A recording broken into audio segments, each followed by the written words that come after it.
So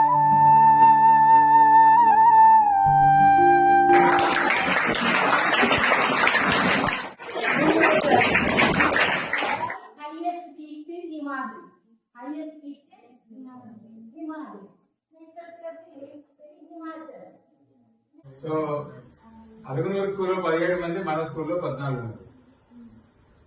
నాకు విశ్వాసం ఉంది. అందరు తోడ్పడ్డారు, దానికి అందరూ కూడా ధన్యవాదాలు. ముఖ్యంగా మన హెచ్ఎం సార్ ఎన్నో ఏళ్ళ అనుభవం, హెచ్ఎంగా ఎన్నో ఏళ్ళ అనుభవం, పేరు ప్రఖ్యాతి ఉంది. నాకు నా ఉద్యోగ ధర్మాన్ని